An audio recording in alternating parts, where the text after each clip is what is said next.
to the Canadian enthusiast. Today on the show we are talking about major list of brand new vehicles.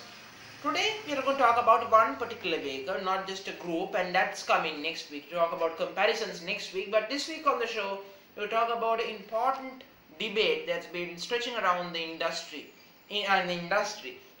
focusing around, such as the Lexus LX.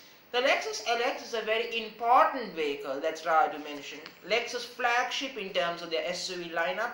It's the brand's flagship, it's the LS, but the LX does hold a significant part when it comes to the brand flagship.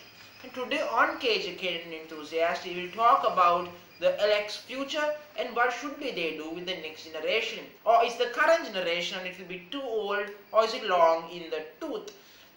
My point of view so far is it's not so too much in the tooth old. So before starting the episode, please watch the video and please put a like and subscribe to my channel and please hit the bell icon. Now let's get started on the show. Now the Lexus LX is quite an interesting one. It came in a time when the Japanese tariffs in the 90s between the Clinton administration and the Japanese government sort of came in together on the tariffs and circumstances. But the part of the past of the LX original concept was they were able to sell more SUVs in the States because they were already selling the Land Cruiser. So they were able to sell a lot more if the trade deals went wrong back in the 90s. But of course it did not went wrong. Unlike the current US governments, the trade deals did not go to the roof or went wrong side. The trade deals went the right angle in the right ways as expected to be. So Lexus or the Japanese manufacturers weren't penalized for their success. But however, the Lexus LX though became a stalwart for Lexus. They needed a rival for the Range Rover. At the time for the Range Rovers and the Lincoln Navigators, they needed a rival for something like that. And the first gen Lexus LX certainly served that purpose.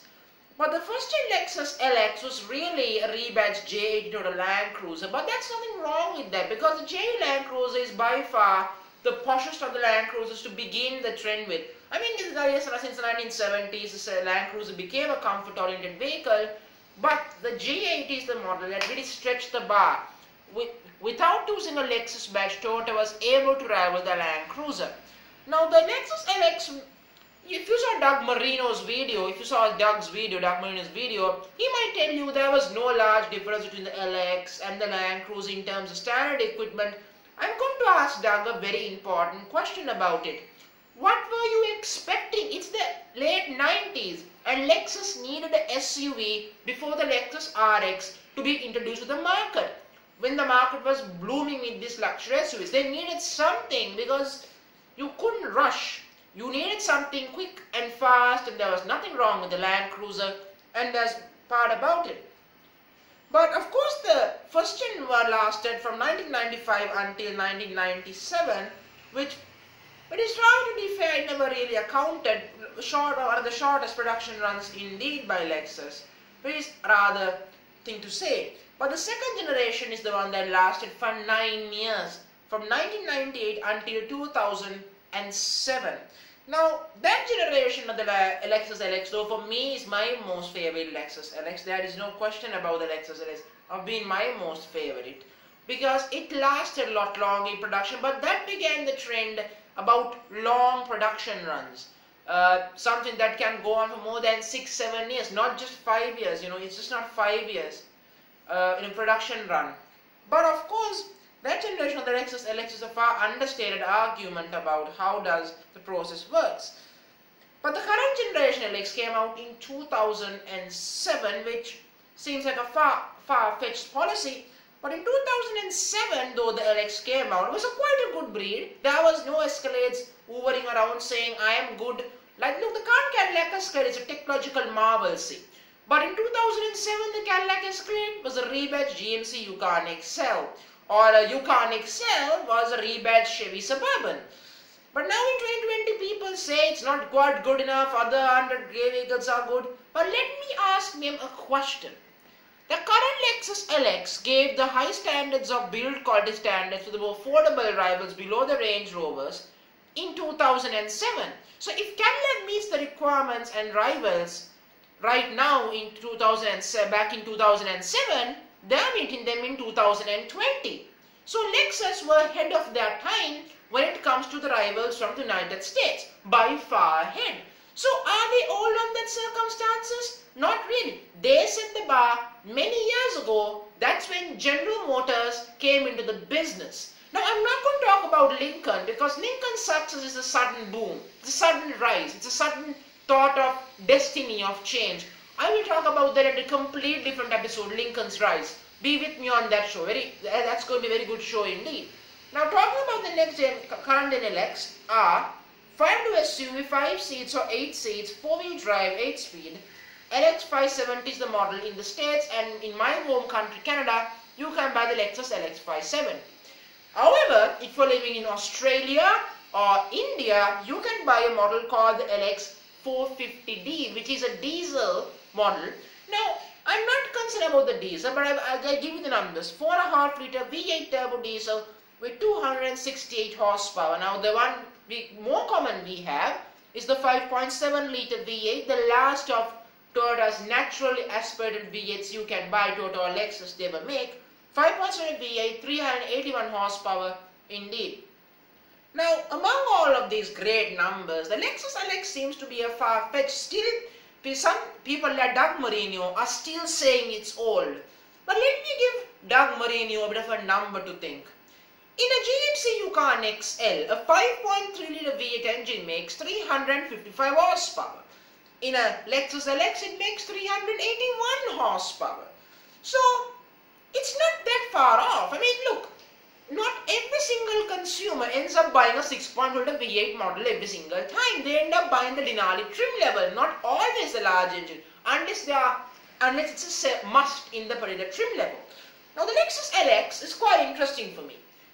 I was always complex why Lexus gave the Lexus LX a 3-row option. Because if you're buying a Lexus LX, you are buying it for 2-row comfort to be chauffeured around in lap of luxury.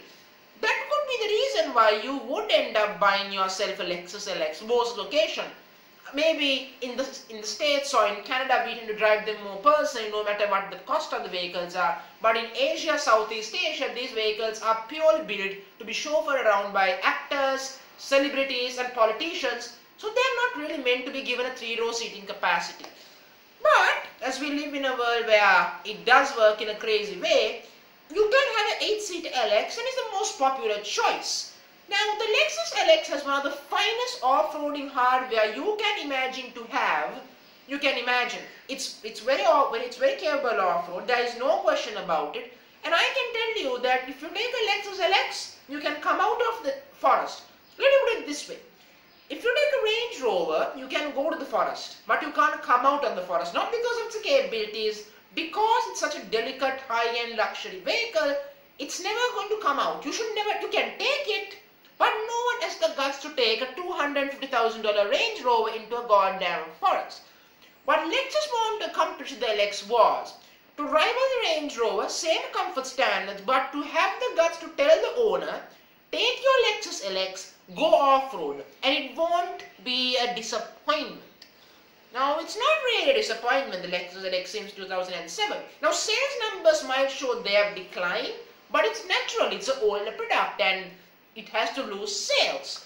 Now, but the bitter reality I've always been thinking is, some people have been constantly thinking, and I've seen in YouTube saying many other car reviewers and auto enthusiasts keep saying about the price tag of the Lexus LX.